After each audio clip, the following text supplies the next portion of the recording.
Today I will show you a recipe that allowed the Amish to store meat and rice for up to 5 years without a refrigerator. And we will discuss one critical mistake that turns a jar from food into poison in your pantry. This recipe is a complete meal in a jar, and it costs only about $3 to make. Today I will replicate this exact recipe with ribs and rice. In the next few minutes, you will learn why bones and fat are not waste, but the ultimate lifesavers. What deadly mistake 90% of beginners make when packing rice. And how to get a hot, nutritious dinner that will wait for you, even 5 years from now. Let's go. First logical question: why ribs? Why not use clean, expensive filet? For the Amish, a pig was a home bank. On butchering day, nothing was wasted. The filet was sold to buy tools or cloth, but the ribs, which have lots of bones and fat, went straight into jars. And this is genius for survival. You see, the bone is not just waste. Inside the bone is marrow. When we boil it for hours in a jar, the bone releases gelatin and minerals. The next hero is the onion. I chop it finely. 1 large onion, 2 carrots. Most people just boil meat for canning.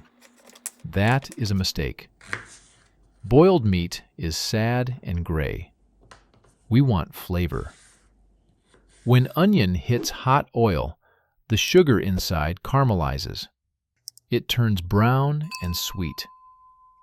This gives a smoky, rich flavor that you usually only get from an oven. I throw the ribs in with the onion. Listen to that sizzle. The pan must be scorching hot.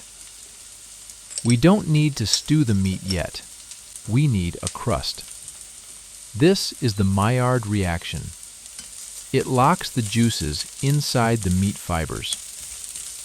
Important moment. I add 3 tablespoons of salt right now. You might think, that is way too much salt. But remember the physics of the jar. We will be adding plain, unseasoned rice later. That rice acts like a sponge. It will absorb all this salt. If you undersalt the meat now, in the winter you will be eating tasteless, watery mush. Salt is also the oldest preservative known to man. When the meat has a golden crust, I add the carrots. Fry for another 10 minutes. Then I pour in hot water. Let it simmer for 15 minutes. This step decides whether your jar explodes in the pot or survives. Take the rice. Rule number 1, use long grain rice if possible. It keeps its shape better. Rule number 2, it must be washed until the water runs clear. Now the assembly. Rice drinks water greedily. It expands 2 to 3 times in volume. If you dump it all in a pile, the pressure will shatter the glass. So we work in layers. This is the Amish engineering method.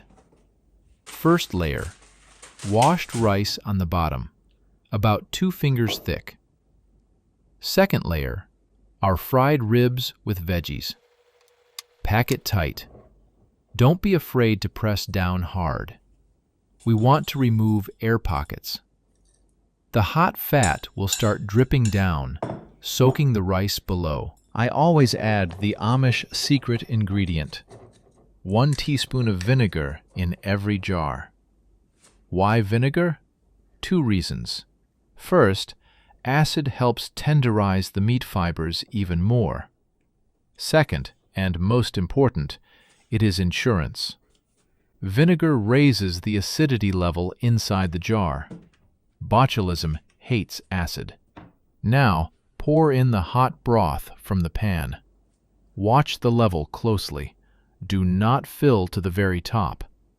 You must leave 2 to 3 centimeters, 1 inch, of empty space. This is called headspace. The rice needs room to grow. If there is no room, it will push the lid off and your seal will fail. Place the jars in a pot. We boil this for 3 to 4 hours. Yes, it's a long time, but you don't have to stand there. When time is up, take the jars out carefully. They are incredibly hot. And now is the moment you screw the lids tight. Use a towel. Tighten them all the way. As the jar cools down on the counter, the lid will be sucked inward with a characteristic ping sound. That is the sound of victory. A vacuum is created. Oxygen is gone. Now this jar can sit in a dark cupboard for 5 years, and it will be just as fresh as today. Let's open one and check the result. Hear that pop? The vacuum held perfectly. I pour it onto a plate. Look at this. The rice is not mushy. It is fluffy, separated, and stained orange from the carrots and pork fat. The meat, look, I don't even need a knife. The bone falls out on its own. It is tender, melting in your mouth. This isn't just canned food. This is a gourmet, hot, filling dinner for $3 that will save you when the lights go out, when the stores close, or when you just don't want to cook. The Amish secret is simple: fat, salt, acid, and time. Today, one such jar on your shelf gives you confidence in tomorrow. If you want more forgotten survival recipes, hit subscribe and tell me in the comments, what is the one food you always stockpile? Be prepared. Then there will be nothing to fear. Forget about survival food for a second. This is simply one of the best meals you will ever eat. The rice isn't just cooked in water. It's pressure cooked in pure pork essence and caramelized vegetable juices. Each grain is exploding with flavor. The meat? It's softer than slow-cooked barbecue ribs. You don't need a crisis to enjoy this. You cook it once on a lazy Sunday, and you have instant, restaurant-quality comfort food ready for those busy nights when you're too tired to cook. It's cheap, it's delicious, and it buys you peace of mind. Every family should have 10 of these jars on their shelf.